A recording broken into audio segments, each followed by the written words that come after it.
Hai anak-anak Ustazah semua, bagaimana kabarnya hari ini? Ustazah berharap antum semua selalu dalam keadaan yang sehat dan tetap semangat untuk mengikuti pembelajaran. Nah, anak-anak Ustazah kembali lagi hari ini dalam pembelajaran tema. Pada pembelajaran tema kali ini, kita berfokus pada pelajaran bahasa Indonesia. Nah, adapun yang akan kita pelajari yaitu tentang kalimat efektif. Namun sebelum belajar, yuk kita berdoa terlebih dahulu supaya anak-anak Ustazah dimudahkan oleh Allah dalam menerima pembelajaran yang Ustazah berikan. Bismillahirrahmanirrahim. Rabbi zidni ilman warzuqni fahman wa amalan sholihan. Amin. Nah, anak-anak Ustazah, adapun tujuan pembelajaran kita pada pertemuan kali ini, yang pertama, diharapkan anak-anak Ustazah semua dapat memahami dan mengerti pengertian dari kalimat efektif. Yang kedua, anak-anak Ustazah dapat menjelaskan ciri-ciri kalimat efektif. Dan yang ketiga, anak-anak Ustazah dapat memberikan contoh kalimat efektif yang baik. Baiklah, anak-anak Ustazah, silahkan simak materi pembelajaran berikut ini.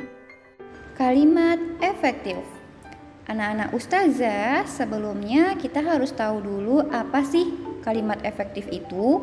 Nah, kalimat efektif adalah kalimat yang sesuai dengan kaidah bahasa, baik ejaan ataupun tanda baca sehingga mudah dipahami oleh pembaca atau pendengar. Anak-anak Ustazah silahkan buka bukunya di halaman 52. Nah, suatu kalimat dapat dikatakan sebagai kalimat efektif jika kalimat tersebut memenuhi syarat. Adapun syaratnya yang pertama, mudah dipahami. Yang kedua, tidak menimbulkan kesalahan dalam menafsirkan maksud sang penulis. Yang ketiga, menyampaikan pemikiran penulis dengan tepat pada pendengar atau pembaca. Yang keempat adalah sistematis dan tidak bertele-tele. Nah, inilah syarat kalimat efektif. Nah, anak-anak Ustazah, adapun prinsip dari kalimat efektif yang pertama, kesepadanan. Artinya subjek dan predikat itu harus sepadan dan harus membentuk kalimat yang dapat dipahami. Kemudian yang kedua, keparalelan. Yang ketiga, kehematan kata. Artinya kata yang kita gunakan tidak boleh berlebihan dan pemborosan kata. Kemudian yang keempat, kecermatan. Yang kelima, ketegasan. Yang keenam, kepaduan antara kalimat di awal dengan kalimat di akhir dan juga kalimat utama dengan kalimat penjelasnya. Kemudian yang ketujuh adalah kelogisan kalimat. Artinya kalimat tersebut bisa nggak dicerna atau dimaknai oleh pemikiran kita. Nah, inilah prinsip-prinsip dari kalimat efektif yang harus diperhatikan. Nah, kemudian di sini Ustazah ada beberapa contoh dari kalimat efektif. Yang pertama adalah mereka sedang membahas daripada soal-soal yang diberikan guru. Nah, ini adalah kalimat yang salah. Antum lihat pada kata yang Ustazah beri tanda warna merah itu adalah pemborosan kata dan tidak adanya kesepadanan. Oleh karena itu daripadanya boleh kita hilangkan. Sehingga kalimat efektif yang benarnya menjadi mereka sedang membahas soal-soal yang diberikan guru. Nah, selanjutnya contoh yang kedua, akibat dia tidak mengerjakan tugas, dia dimarahi oleh guru.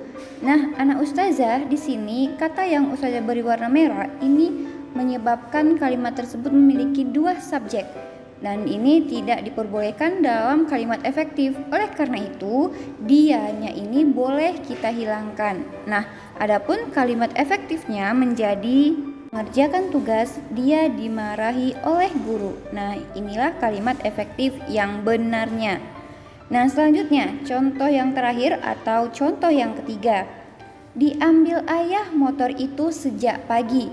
Nah, anak-anak ustazah jika mendengar kalimat ini, pastinya kita berpikir untuk lebih keras lagi maksud dari kalimat ini apa.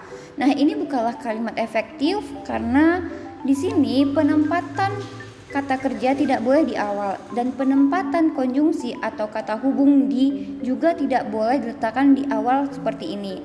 Oleh karena itu, kita ubah menjadi motor itu diambil ayah sejak pagi. Nah, kalimat yang benarnya adalah seperti itu dan itu juga merupakan kalimat efektifnya. Nah, dari ketiga contoh yang sudah Ustazah berikan tadi, anak Ustazah paham ya bagaimana cara kita mengubah kalimat tidak efektif menjadi kalimat efektif. Dan di sini Ustazah ingin antum mengerjakan buku paket 6B halaman 53. Ayo pahami dan jawab. Silahkan antum kerjakan. Nah, itu tadi materi pembelajaran kita tentang kalimat efektif. Jadi, sudah tahu kan anak-anak ustazah mana yang kalimat efektif dan mana yang bukan kalimat efektif. Nah, kalimat efektif ini sesuai dengan EYD atau ejaan yang disempurnakan. Nah, sekarang anak-anak ustazah silakan kerjakan tugas yang ustazah berikan. Kemudian jika sudah selesai, kumpulkan ke ustazah ya. Nah, demikianlah pembelajaran kita pada hari ini. Sebelum mengakhiri pembelajaran, yuk kita bersama-sama mengucapkan hamdalah. Alhamdulillahirrabbilalamin. Ustazah akhiri dengan wassalamualaikum warahmatullahi wabarakatuh. Sampai jumpa di video pembelajaran selanjutnya.